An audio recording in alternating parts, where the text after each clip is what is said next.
Hi, it's Jen from Shabby Fabrics. I have an adorable home decor towel for you today that is perfect for the world we're living in today. We all know that normally the expression is cold hands, warm hearts. This says clean hands, warm heart, and I love that. Isn't that perfect?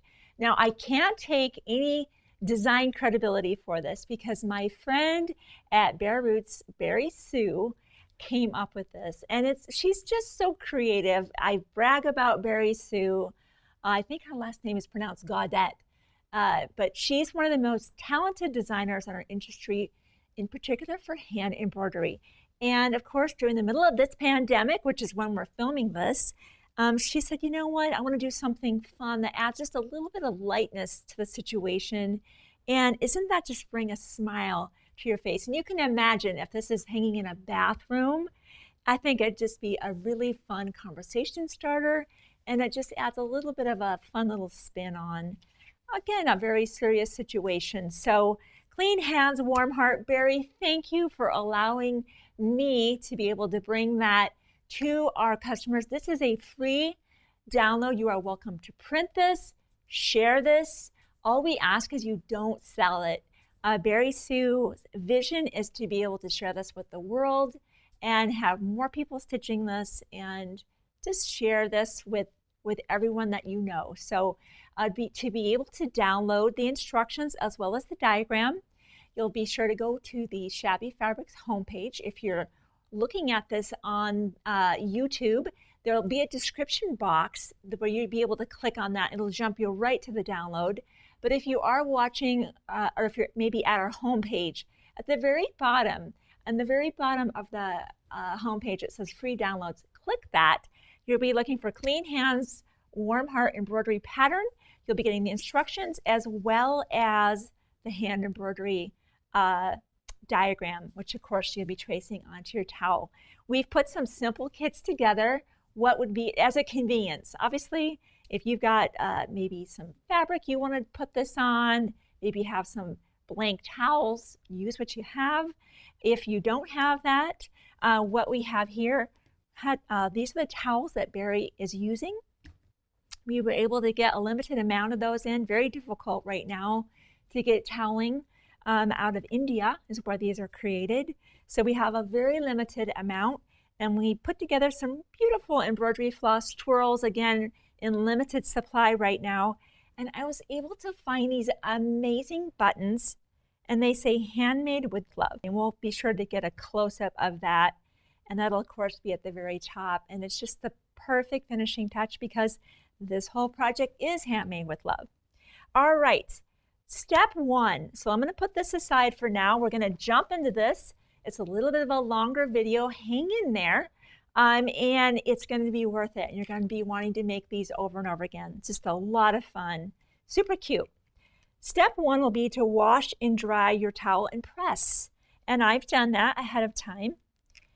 She says, I will cut my towel down to 14 by 21. Of course, you could always make this any size you want. It's your diagram to do with what you wish. But if you're going to follow her instructions and make the towel as you see it here, that's what I'll be instructing you on specifically today, including the ruffle. By the way, we decided not to put fabric in the kit because we know that you're going to use whatever you want. You probably have plenty of fabric scraps, and of course we have plenty of fabric here as well if you don't have that, in all kinds of colors and array, from floral to polka dot. I'll be doing some polka dot today. Barri Sue herself stitched this one and chose an adorable floral print. The one that I'll be doing with you today, I'm using a Kimberbell Basic pink polka dot, and we'll go show you that in just a little bit. We're going to cut our towel down to 14 by 21. So the first thing that I want to look at is how big is my towel after I pre-wash it. Definitely pre-wash your towels or your fabric. The last thing you want is that to shrink later on and potentially disrupt your stitches or maybe your ruffle. So be sure to pre-wash your towel. So the towel that's in our kit is quite large actually, and big enough to actually make two. Just keep in mind, if you are getting the kit, you're getting one button and one twirled threads, embroidery floss thread set, which would make one towel. It's nice to have the second one so that if you do make a mistake making the first one, you have a backup, or you have just another one that you can make with your own embroidery floss and maybe choose a button out of your sewing basket. So you've got a couple of choices. So let's look at what this towel looks like. It's very large, as I mentioned. It's got the hanging loop. We won't actually be using that, but let's look at the towel. So this towel washed is about 27.5 by, I just took this out of my dryer this morning. I haven't even measured this yet, by about 28. And she wants us to cut that 14 by 21. So what I'm going to do is, this looks like this is my 28. So I'm going to lay it out like this. I'll have to move a couple things and get some space. Always limited on space on set. I don't want to cut my twirl thread there, my embroidery floss. Okay, 28 inches. So let's find that midpoint and we'll cut 14. That would be 29. You know, when you take these out of the dryer, they're never perfectly square or rectangular. You're just approximating that. And be sure after you do wash and dry, you give it a good press. That helps too, to try to even this out. And you can see they're not exactly perfect, and that's okay. We're not building a quilt here where precision is so important. So we'll cut at the 29. And you can see where we are going to be able to really have two towels. I'll put this one aside for a separate project. That one happens to have the hanging loop. In this particular project, you can just cut that away because the way that this is assembled, we're not using the hanging loop. So let's put that aside for now. All right, what's her next step? Leaving two sides hemmed. So right now I've got three sides hemmed, right? We've got the raw edge and three sides. Cut towel to 14 by 21. So we already know this is 14. We just cut that. So now we're going to cut 21. So I've got 15 and 21 would be 36. Let's go ahead and make that cut as well.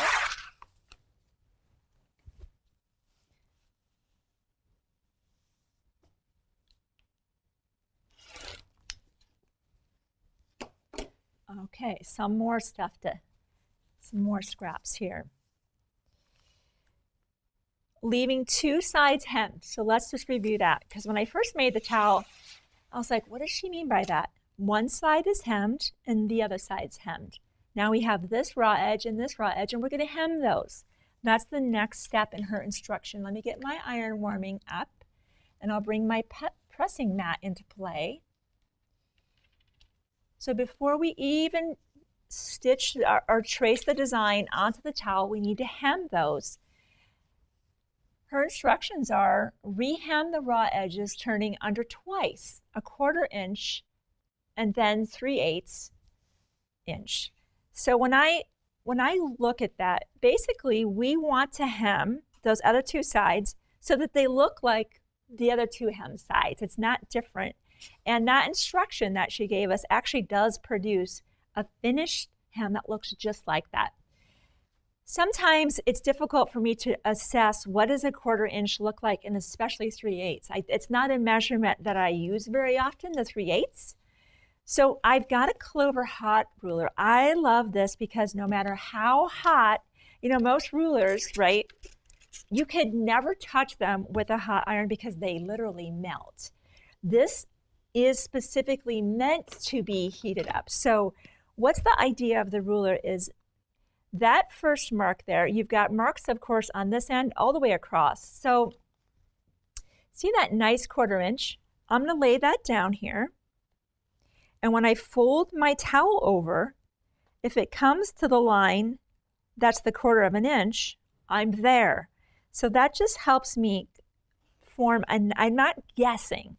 If I don't have that, I'm like, well, I think that's probably about 1/4 of an inch, and your line varies a little bit. I like that this is a nice straight edge, something to pivot over. You know, until I use notions, sometimes I don't really get their value. I have to confess, I don't have a lot of notions, to be honest with you. But the ones that I choose truly do something. And I think it's easy to just have a room full of notions you maybe never use. I'd rather select the ones that really do an important job. And for me, it's giving me this nice straight edge, and I can steam this, and it's not hurting this at all. And I just slide it down.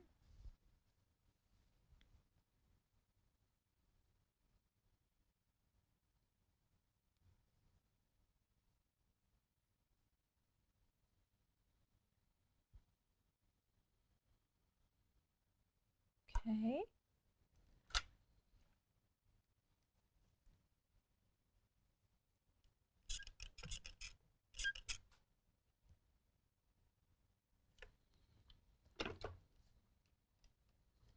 Okay. Then, of course, 3/8. 1/4 is 2/8. 3/8 would be the very next notch. It's halfway between my 1/4 and my half. So you again would lay this down, and now when you fold next, the line you're looking for is the line that's in between the 1/4 and the half.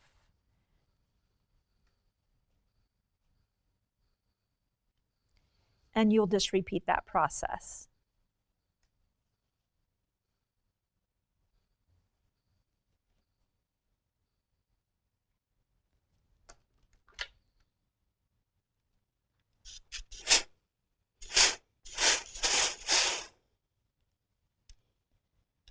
Steaming up my glasses. This is a Panasonic, notice it's cordless. One of the reasons that we were looking for a cordless was I have so many cords already that one more cord, you know, just draping across all the things on my table would potentially disrupt it. And it was more out of a convenience for us. And now I love using the cordless, no matter where I am. You know, if I have a project over across the room, I can take it with me. And just know that whenever it's out of the cradle, of course, it can't continue to heat. It needs to be in the cradle to heat. So while you can leave that on your pressing mat, your wool pressing mat for a period of time, it is cooling down the whole time. And if you want to reheat, and we usually want that, you put that back. Okay, so now you can see that instead of this kind of wandering line, it's perfect and it's ready to go. Now let me just put a little couple clips in there. I don't want it to move at all. I don't need a ton. But let's take that to the sewing machine, and we're just going to sew. I look at what am I trying to repeat? You see how close that stitching is? I'm going to repeat that.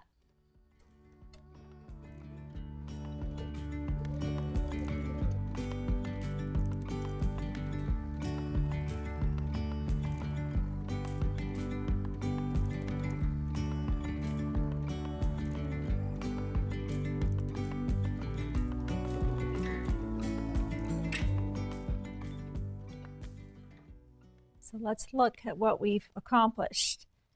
And that's really nice. I love how straight that is. Things that wander make me a little crazy. That's just me.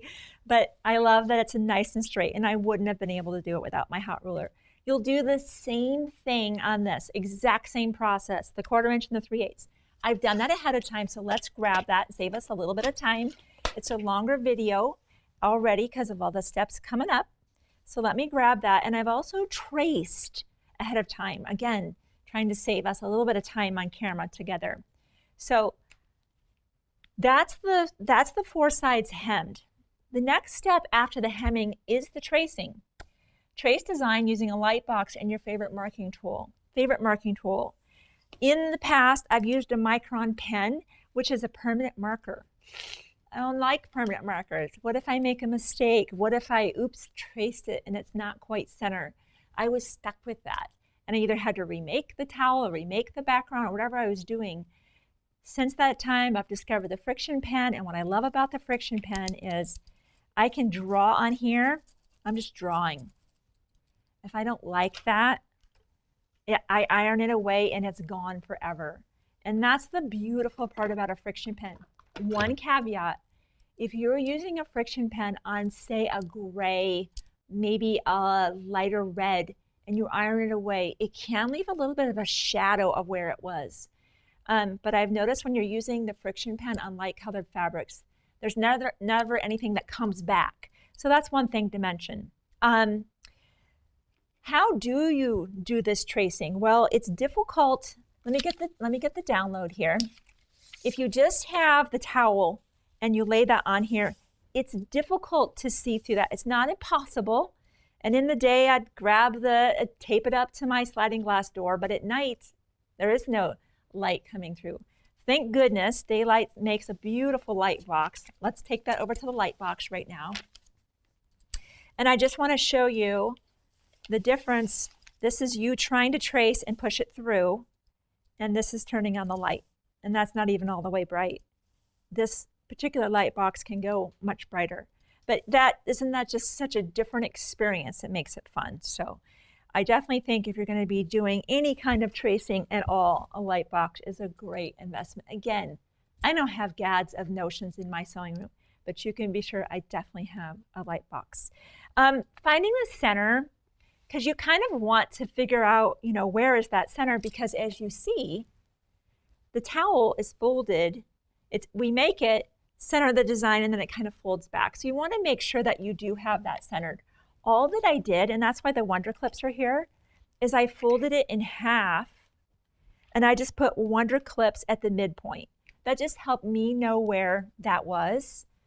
And then she also did her design slightly canted, or you can have it straight on as you prefer. Whatever you want to do, just center that design, whether it's straight on or rotated slightly, but it needs to be in the middle of the towel. And then you're just going to trace the design. Okay, enough about that. I think she does mention to keep it a couple inches above the bottom. Let me double check that.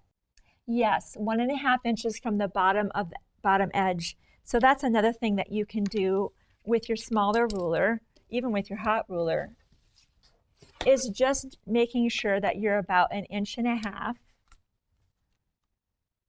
And we are about 1.5 inches from the bottom. So that's another thing.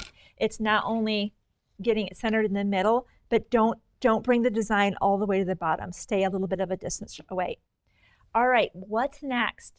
Next would be, of course, stitching everything down. This entire hand embroidery project is all backstitch. Very simple stitch. Embroidery floss is what's used.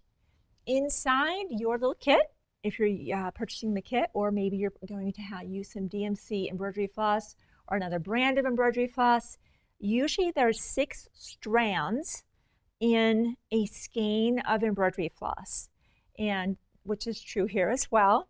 So here's what embroidery floss looks like, and I've just pulled out 2 strands. So this is just a simple back stitch. I'll just demonstrate that maybe along the soap here. Actually, we did it along the words. She only did it on the words. So we can start with some words. Again, to not draw the video out too long, I'm going to do just a touch of hand embroidery. If that's completely foreign to you, Barri Sue put together an adorable little favorite embroidery stitches book. It not only has illustrated stitches inside, but she's also included some extra patterns, and they're adorable. Just adorable. More of her cute designs. I think she's got actually patterns, extra goodies all throughout the book. So it's a great little resource to have. And she shows you the stitches well beyond what I'm going to show you right now. But of course, the back stitch is also included. Okay, 2 strands. I've knotted a Richard Hemming needle. Simple, just a couple dollars. I've got a knot in the end. You could certainly do this with a hoop if you want, or I'm not even using a hoop, as you can see. We're just going to come up. We're going to go down. And don't jump a big distance, because you can see these are words. They're turning. It's cursive. So you need to go a short distance. So I come up a short distance, and then I go back, thus the name backstitch. I go down, up. That's where I should have some thread magic with me.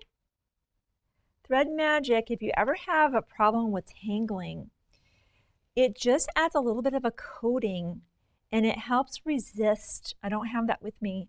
We'll try to remember to mention that as a potential add-on. It just kind of helps reduce what you just saw happen, kind of tangling. All right, go a little bit further. And this one definitely needs some thread magic, doesn't it? And we'll go back. Maybe a little bit less of a tail. And the whole project is all just these cute little back stitches. And you'll just keep going on and keep going on. To tie off when you're done with a word, or maybe you've run out of the length, you'll simply come to the back and go shallow. I don't want that needle digging to the front. Notice I'm just on the back.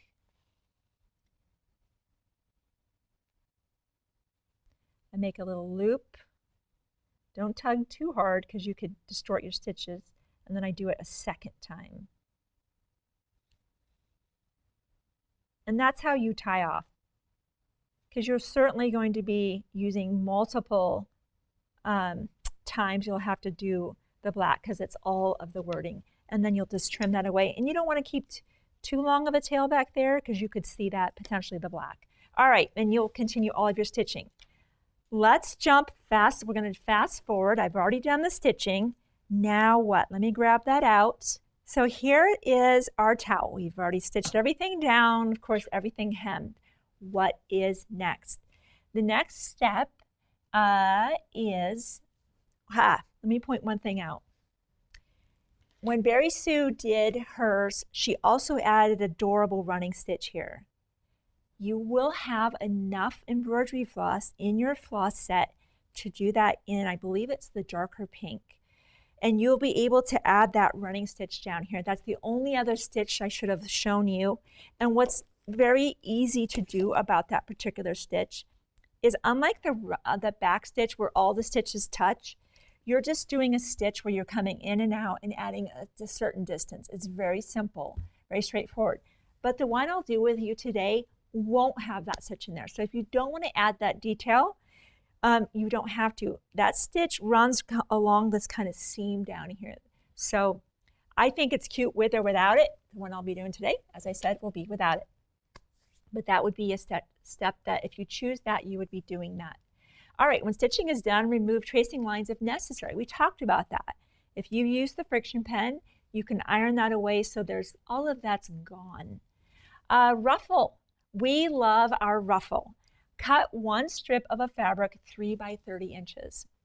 I've made this off camera a couple times, and when I cut my strip to only 3 inches wide, my ruffle was not as long as I wanted.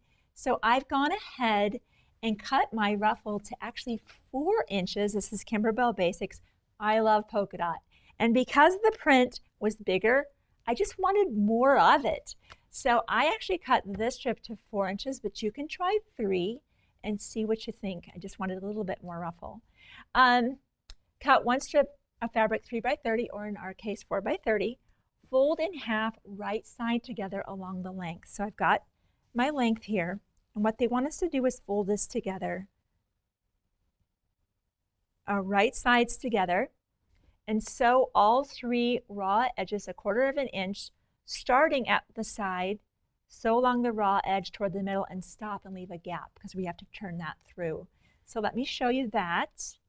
I've done that ahead of time. And again, I'm trying to save us some time. I started here, came here, stopped, left my gap in the middle, came, and here. So let's keep moving along. Now when you turn this through, normally I use my point turner, right? A lot. but you'll see it becomes very difficult when you have a long tube like this. So the first thing I like to do is trim those points off. My first instinct was to grab for my point turner. And as I tried to even just, like, it's like, how do I get this going? How do I turn this out? I was trying to do all kinds of this. This is literally what I was doing a couple days ago when I was trying to make the sample and repeat what Barri Sue had done, and I was struggling with this. And then I remember we have this really cool tool that we used before on a project, and it's called Turn It All. And it's one of those types of things you're like, what is that? Let me show you just how cool this is. So it's got 3 sizes, and we're going to use you always want to use the biggest one you can that'll fit inside. So you have this hollow tube, and you have kind of a wooden dowel almost, and that's the combination. And there's, of course, the other 2 sizes. Hopefully you can see that. They look kind of almost like straws, blue, and that's their dowel, and then the red, and there's kind of a wire rod. How does this thing work? Amazing is how it works. So you'll put the tube in and start it all the way. I'm going to start it all the way down to the one end. Now with my wooden pusher here, I just push it through. Is that the most incredible thing you've ever seen? It's like a magic trick. Every time I do this, I laugh because I'm like, someone's genius, and someone's very clever. Let me show you that again. So we've got half of it pushed out. How did that happen again? How did she just do that? Put the tube in all the way down. If you do any doll things, anything that's got, like at Christmas time I was doing like elf stuff, and their legs are kind of thinner, and of course the body was easy. I was using my point turner, but I could not get the legs figured out. This is perfect for that. So any doll stuff or anything that is where you've got a narrow channel like this, push the tube, push it in with the dowel. You just start pushing. You flip that around so you can see it. Out that opening, and you just keep pushing, and out it comes. Is that the coolest thing ever? Like I said, it cracks me up every time because it's so simple, but yet so genius to me. Someone came up with that. I was able to, let's look at this end. It's rounded, right? I'm trying to get my corners to be 90 degrees. It's hard to use a rounded thing to make a 90-degree turn. If you can get your point turner in there, this is the Clover point turner, it's preferred, and I can. I struggled with it when the strips were only cut to 3 inches, and I found myself pushing these out with this one, or even one of the smaller ones inside here, because they're even smaller, and they help me push those corners out. But let's get in there with that, and we'll make those nice 90-degree corners that I could not possibly reach with my fingers. And we'll go do the same down here. Now, keep in mind something about the 30-inch length of ruffle. If you like a really full ruffle, then when you cut your strip with your ruler here, and you cut your 3 or 4 inch strip with the fabric, which is about 42, 43 with the selvage remove, just leave it that length. You'll have a really full ruffle. I don't think you want to make it any shorter than 30 inches, but you can absolutely make it longer than 30. Okay, let's take that to our pressing mat. We certainly want to make that all nice and pressed out. And that's where you'll just press that out nice and smooth. Don't be afraid to use steam. The opening, we used a 1/4 inch seam allowance, so we're just going to roll that down a 1/4 inch on both sides and press all the way down. So you can imagine I'm just going to press that all the way through, and then I'll come back and I'll sew a 1/4 inch, and you really only need to sew that on the one side because this is the side that's going to be tucked up underneath. You don't need to do a top stitch around, and I wouldn't recommend it. So just do that. You can either just do that stitch here if you want to and just close it, or you could do the whole thing. It doesn't really matter because again, that's going to be hidden back behind here. Let me go ahead and do that real quick off camera. That'll just save us a step. I want to show you how to manage a ruffle. This may be the first time you've ever done a ruffle, and I want to give you a couple options of how you can actually accomplish that. But I first want to have this with the straight stitch and show you what your options are. So we have our long length of fabric, and I want to show you a couple options for making a ruffle. There's actually various ones, and you can pick your favorite. Maybe try them, and you'll choose your favorite. Step one could be running 2 parallel lines. Increase your stitch length real long, really long. And I like to use 2 rows because it's less chance of breakage. You would run 2 channels and you would pull those threads and the fabric will just kind of slide along and you'll be able to gather your ruffles. Step one. Another step I've learned, and I'll show you this one I've done ahead of time, and I started gathering it last night, is you could either use literally wax dental floss is a great product, and you'll get a length and you'll do a zigzag stitch back and forth across it. And because it's a wax dental floss, and this is not dental floss, by the way, this is just embroidery floss, it'll just glide beautifully and you'll be able to build your ruffles to the length you want. This happens to be embroidery floss. I didn't have any dental floss at work. And so that's another option, is now it's a full 6 strands. I just laid that down, did a nice wide and long zigzag stitch and just hopping back and forth across. And now as I pull this, I'm just gathering my ruffles. That's another option. Another option I wanted to offer you was, and I'll use it in black so you can see it. Now I wouldn't normally use that black. It's just, this is embroidery floss. Don't knot the end, no need for that. And you'll just come in and out with long stitches because that's what your ruffle will glide on. So I'll put that in and we'll use that for us today. Why I like that is it's very visible and be easy for us to pull out later.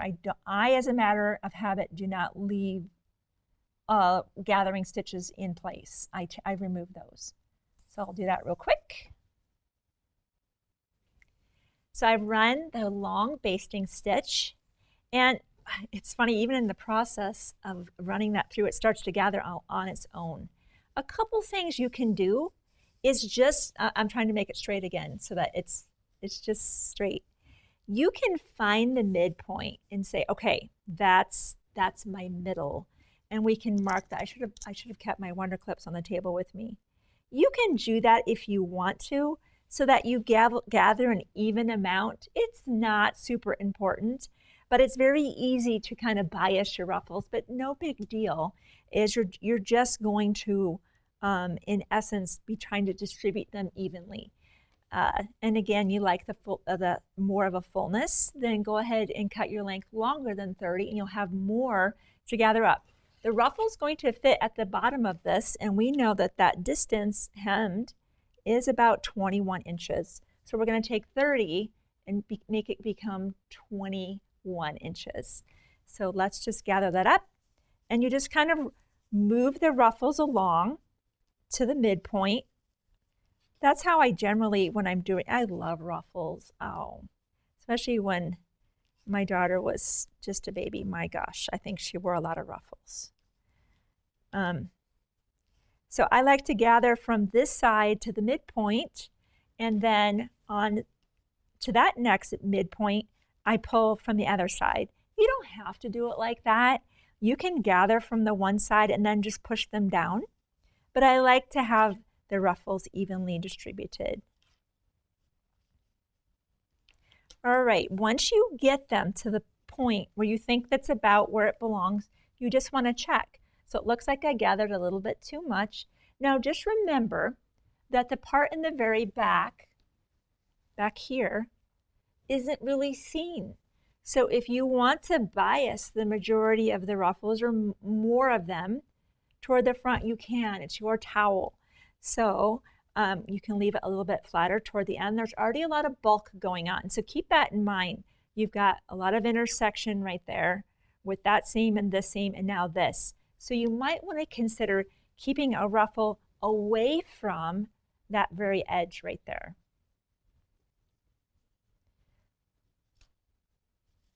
And I think I'll do the same. I'm going to flip it. Actually, I'll put that underneath. Now that I know my midpoint, I'm going to take that pin away. Let's look at this. Now this is going to go right underneath our hem here. And one of the biggest challenges is how do you secure that thing? Because you need to secure it. And then sew about an eighth of an inch from the edge. How do you do that? That's one of the greatest challenges I found when I was putting the project together off camera and trying to repeat the adorable towel that Barri had made for us to be on video with me today. I'm like, how do I do that? And my first inclination was to grab for pins. You can do that, absolutely. These are options. Again, you're going to find your way, and you might want to do it from this side actually, because that's the side you're going to sew on. So let me move that pin, or I don't think that made a whole lot of sense. You can try to pin it.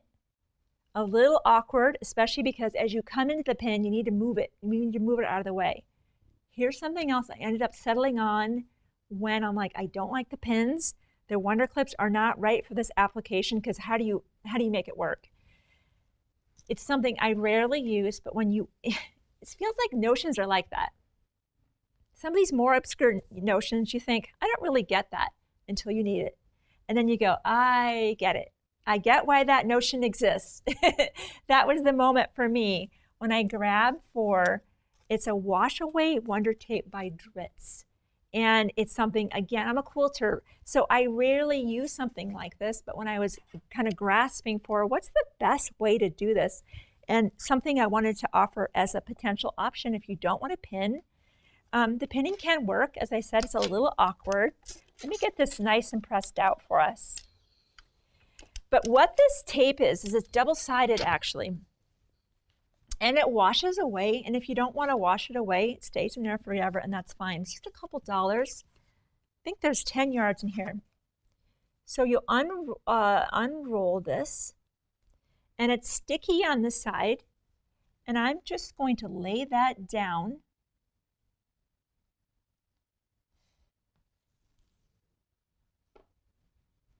And you can just kind of form that exactly where you want it to be. You can pick it back up if you don't like where that was placed. And then you'll just trim that. Now the greatest challenge I have is actually getting the next layer off, which is on the top. So I'm going to make sure that's on really good. And then sometimes it's hard to just get this started. Let's see, did I get lucky? Nope, I just peeled the whole thing off. See, there's a really thin layer you need to peel away because this is basically double-sided tape made for sewer, made for makers like us. Oh, I feel like I almost have it there. Once you get it started though, it'll just all peel away, but it's just trying to separate those layers. I think I got it. Yep, okay. So now you can see how it's sticky, shiny? Because that's kind of it's an adhesive. So that's just to be discarded. Now,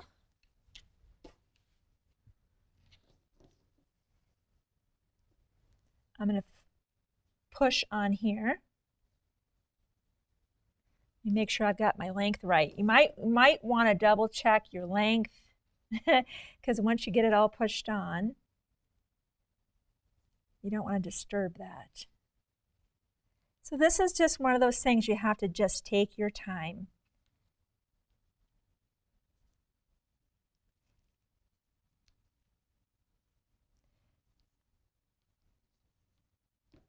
We, of course, get presented so many notions here because, you know, people are wanting to sell their product. And sometimes I'm like, I just don't think I'm ever going to see a time where I'm going to use that product. And then those moments where you go, you know, 363 days of the year, I don't need this product. But the 2 that I do, I need only that product will do. I think this for me was for sure my best solution when I was just wanting to get that on there. Now, before we take that to the machine and stitch it down, I definitely want to flip it over and look and make sure that my ruffle is where I want it to be.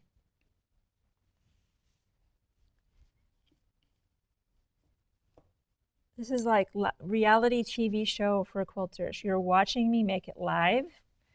This isn't made ahead of time, except that, because I'm sure you didn't want to see me stitch that ahead of time.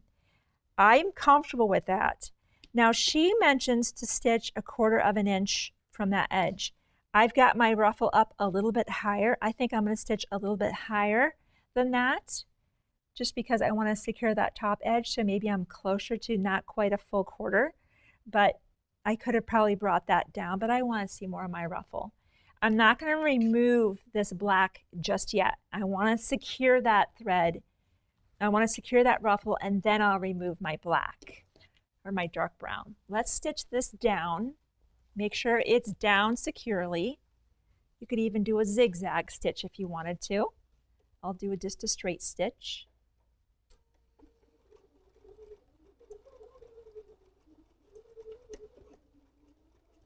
I'm going to secure that.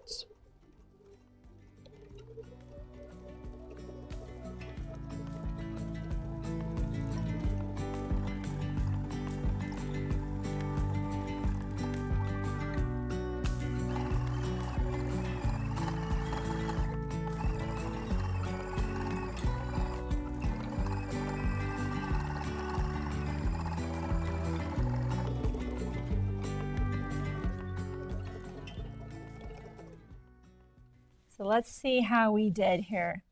That is adorable. Can we agree that is so cute? Kimberbell, I love Kimberbell and Maywood Studio. That is an amazing combination. Kimberbell makes such amazing fabrics, and they have this beautiful array of basics as well as their collections. And this polka dot is in red and green, and I think they have orange and pink. And I just thought the pink was perfect to pick up for the soap. All right, my ruffle is on. Now with this, you can just go and pull it out. If you happen to have stitched across that at any point, you may need to snip it, because that's a natural thing.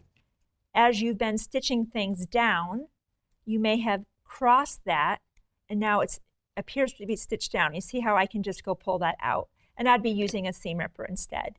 But you get the idea that it doesn't hurt anything to leave it in there, but it's just bugs me. Now, obviously, too, you wouldn't be using a black thread.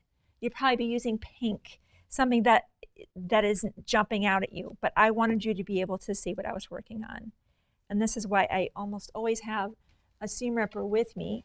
I don't think I've got one with me today. Oh, you know what? I do. I don't actually have a seam ripper too far away. If you've watched any of our videos, you know I do plenty of seam ripping, because I certainly just make mistakes from time to time. And you can start to pull that whole thing out. So for now, because I want to show you the rest of the towel, and I will remove the rest of that a little bit later on off camera. Okay, I might be able to get a good stretch of that right now. If you just make a snip and then pull it, it should come right out. Yep. Okay. More of that later. I'll do that off camera. What about this whole top part? That's the next part of the pattern. Loop for hanging. Cut one rectangle 5 by 7. Fold in half, right sides together. Now, when I was trying to figure this out, I'm like, well, I've got a couple options here.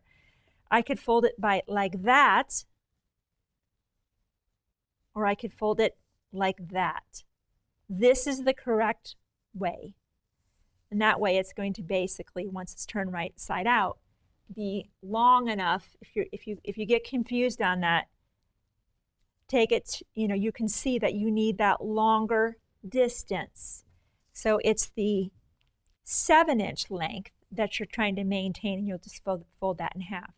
So you fold that in half, start here, sew, stop, reinforce, start again, and you need to leave an opening, which you would turn through. I turned that through. It looks just like this. You'd snip your corners. Here you don't need to use that other tube turner. It's very easy to turn it through and to use your point turner to create that. Now I've done that ahead of time. With the opening, just like before, you tucked under 1/4 of an inch, and I did go ahead and top stitch around all 4 sides. Now your next step is to add a buttonhole to that, because this is the part that's going to be at the very top. All right, so before we fold the towel up, I want to have the top portion ready. So I will show you how your buttonhole stitch is going to be uniquely for you. And I'm going to go set up my BERNINA. Of course, I don't have the right foot on that right now. I'll set that all up, and I will be putting that buttonhole in there. And then we'll take you to the next step of finishing your towel. We're very close. So the next time you'll see me, I'll be actually putting the button stitch in the top portion here of our hanger. Okay, so now this is where we need to figure out where we want to put the buttonhole. And when I measured Barri Sue's, the top of her buttonhole is 1.5 inches from this edge. So be sure to practice on some scrap fabric. Now I got this Creative Grid ruler, and from this here to here is 1.5 inches. So I'm going to go ahead and, well, let's see what that total distance is. A little over 2.5. I think what I'll do, I'm just going to put about the midpoint. And that's a target for me for my needle down to start here. So the idea being that it'll come in, do the buttonhole, and come back up. So let's just double check that. Might start just a little bit higher, maybe about right here. This is a friction pen, so you can iron it away. All right, let's do this. Let's put in a button. Whoop. That happens to you, just adjust. Here we go.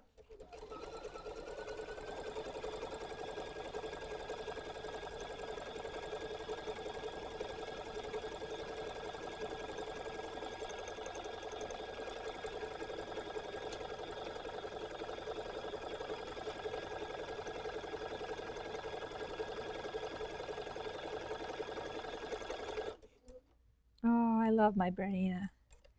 But I've seen a lot of beautiful buttons, and I am not experienced, guys. I don't do stuff like this. I'm a quilter. I keep saying that. But boy, that sure made that really, really easy. Really, really easy. Okay, let's trim our thread. And now let's finish up the buttonhole, where basically you just, in fact, let's keep on the close-up camera. I want you to see what happens next. Because if making buttonholes is as foreign to you as it is to me, I don't do it very often. Now I would just fold that in half, just do a little slit, or maybe even, because it's a little like, oh, I don't want to cut my stitches. Seems like if I fold it in half and just make a little slit, making sure I don't cut my thread, then I can get in there and cut that opening. So of course, experiment. It's going to depend on the size of button you're using. Use some scrap fabric before you, and maybe do it a couple times. Make sure it's the right where you want it to hit. It's going to fit the button. If you're using the kit, these adorable buttons, let me grab it real quick. You can get a close-up of that super cute button. These are made out of wood, by the way. They're so special. This is a 1-inch button. It'll fit beautifully through there. So that's a good size. Now, now that we did this, We have success with making a buttonhole. I don't have years and years of doing that on very rare occasion. And I admire people who make clothes.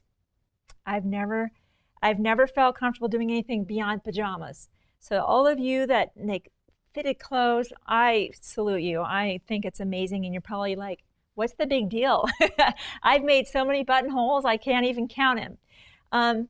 To me, it's a really cool thing to be able to use these types of other feet on my sewing machine, because as a quilter, I pretty much use a 1/4 inch seam allowance and at the 1/4 inch foot, and that's it. So it's really cool to use these other features, and of course the machine is so capable.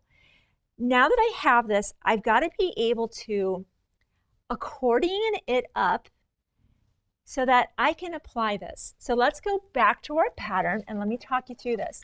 I was confused on this step, so I'm going to go through this carefully with you. My job, these videos are longer. I know that. My job is to help you be successful. You have fun so that you can be like, man, she went into every detail so that you can be successful. And that's why we take the time. So thank you for your patience with that. We've made a buttonhole the length of the button, and we've done that. Fold your towel in third with the design in the center. So I'm just going to literally talk you through these instructions while we do it. Fold your towel in thirds with design in the center. That makes sense to me. Let's get our little threads. Of course, I will remove that because it's going to bug me, even though I don't need to. So design in thirds. And that makes sense. That's why it's so important for that design to be centered like we talked about before. At the top, this is where I got a little confused. Push both folds at top toward the center. Here's something I figured out.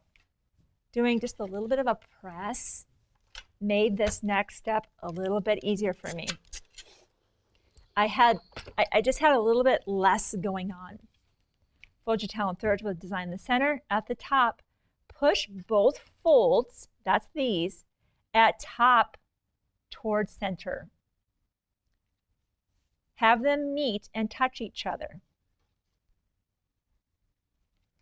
So here, I'm pushing inward again, like that. And here, I push inward. See that little crease?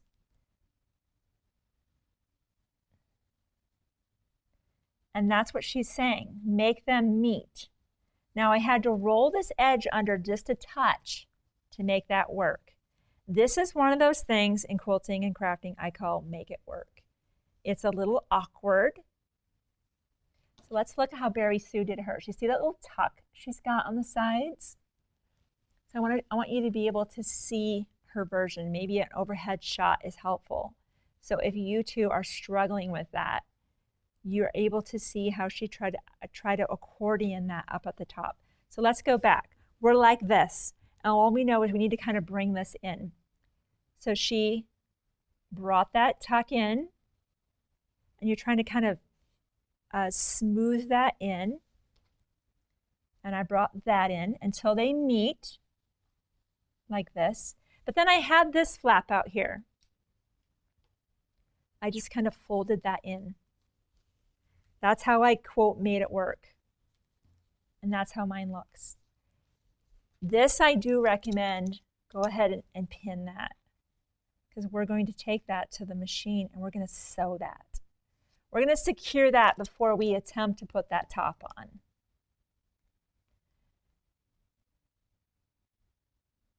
Have them meet and touch each other. See photo, for example, I pulled up edges flush at the top. She gives you a clip or pin to hold temporarily. Now she went ahead and put this top on and stitched that all at once. I'm going to go ahead, actually I think she did stitch all the way across. I see she did. Let's go ahead and also stitch all the way across. So this much is secure. I want less stuff moving around right now. Let's go ahead and back stitch. We don't want this coming apart.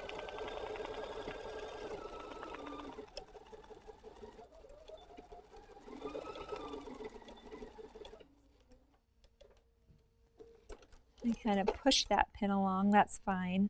I don't sew along pins, but I don't mind if they push them along a little bit. So we have this top portion secured, and now is the flap. Again, I think when Barri Sue did hers, she secured that and did the flap all in one step. I was a little nervous to do that, so I split the steps. But by all means, you could have absolutely put that flap right there and just done the whole thing at one time. Now what I'll do is go back over that line and just secure the flap. Let's do that real quick. We're so close to being done with this.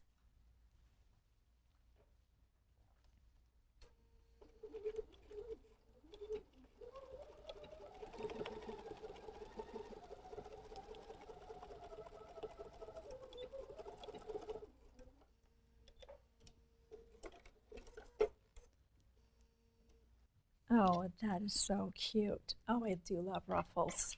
And I love polka dots. I need to make more of these. I can see. And you know, the embroidery doesn't take that long, really.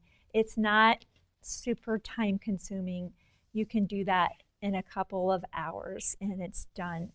So then our next and final step is to bring that flap over, figure out, you know, how long. I want to have a nice top so that I have maybe a bar I can hang it on in my bathroom. It's a really neat display, and then there's kind of a bar to hang towels on. So make sure you adjust that so that you have enough space that the bar will fit there. And that maybe you want to adjust this upward to have enough of a loop. So just something to think about. And then once you have that in position, you'll say, okay, I want my button here. Needle and thread. Move your flap out of the way, stitch your button down, and then of course your project will be complete. And I'll show you what that will look like with the button on there. But I wanted to mention about, you know, you really have to assess where you'll be displaying it, and then your project is complete. I would love to hear from you about just, you know, who might you want to make this for? And, you know, I love hand sewing. It's on trend right now. I've always loved hand sewing, no matter what it is. If there's more projects you'd love to see, give us some feedback. And again, we want to hear who you'll be making these towels for. Be sure to share this. This is a free download. As I said before, share it with the whole wide world because we want to be able to have clean hands and warm hearts and be doing more sewing together in the future. Thank you for giving me so much of your time.